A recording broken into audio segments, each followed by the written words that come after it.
Bonjour, je suis KingWise de la plateforme Kingdom of Wisdom. Donc je suis très heureux de vous retrouver encore aujourd'hui pour une nouvelle vidéo. Alors aujourd'hui, nous allons juste parler sur un sujet très intéressant, un sujet que nous allons aborder le 12 novembre prochain au cours d'une conférence.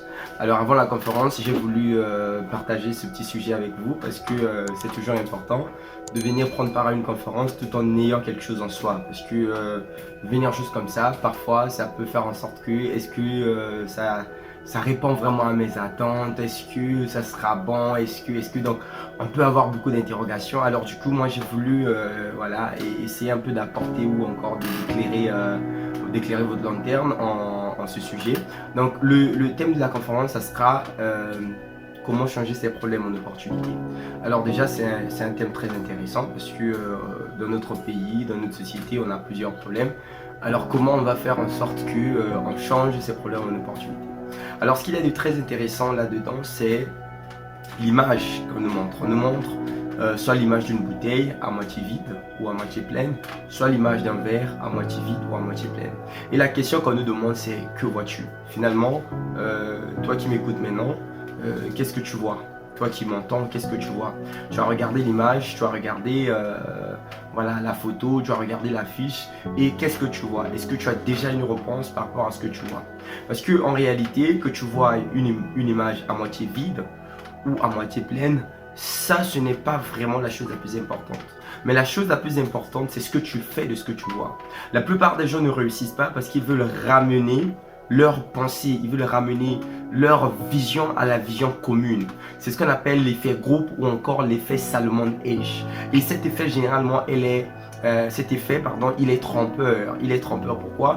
Parce que la majorité n'a pas forcément raison. Oui, c'est vrai que nous sommes dans une société où on nous apprend à l'école que la majorité a toujours raison. Mais moi aujourd'hui, j'ai envie de vous dire que la majorité n'a pas toujours raison. Voilà, lorsque il faut s'émanciper personnellement, ce qu'on appelle le développement personnel. Et dans le développement personnel, il y a d'abord une vision qui compte, c'est ta vision à toi et ce que tu fais de ce que tu vois. Lorsque tu vois une bouteille à moitié vide, qu'est-ce que tu feras avec une bouteille à moitié vide?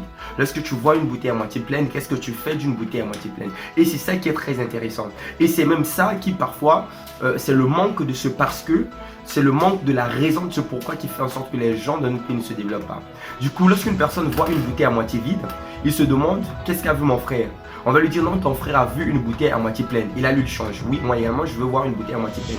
Or, c'est une erreur. Si par contre, tu exploites la raison pour laquelle tu as vu une bouteille à moitié pleine, ça peut faire en sorte que tu deviennes quelqu'un ou que tu crées quelque chose ou que tu apportes la différence. Donc la différence vient de ton analyse personnelle de ce que tu vois. Lorsque tu vois la société congolaise, qu'est-ce que tu vois? Lorsque tu vois les difficultés, les problèmes à la faculté, voilà, à l'école, tout ça là, qu'est-ce que toi tu vois? Le problème, ce n'est pas ce que t'ont dit tes frères qui sont allés à l'université avant toi. Le problème, ce n'est pas ce qu'ont dit les premiers entrepreneurs. Le problème, c'est ce que tu vois. Oui, c'est vrai qu'on t'a dit que au Congo, pour avoir une entreprise, c'est difficile. C'est vrai qu'on t'a dit que réussir à la faculté des sciences, c'est difficile. Mais toi, qu'est-ce que tu vois? Alors, c'est là où ça devient très intéressant. Toi, qu'est-ce que tu vois? Et c'est quand tu comprends ce que tu vois et que tu analyses sur le pourquoi de cela, c'est là où tu crées quelque chose. Parce qu'en matière d'entrepreneuriat, chaque problème est une opportunité. Dans chaque problème, il y a une opportunité. Donc, si tu vois 100 problèmes, ça veut dire que tu as une personne qui normalement a 100 entreprises. Si tu as vu 50 problèmes, ça veut dire que tu as 50 entreprises, puisque chaque problème est une opportunité. Mais si tu n'arrives pas à regarder les opportunités qui se cachent derrière chaque problème, c'est parce que tu as voulu voir comme tout le monde voit. Et ça, évidemment, c'est une erreur.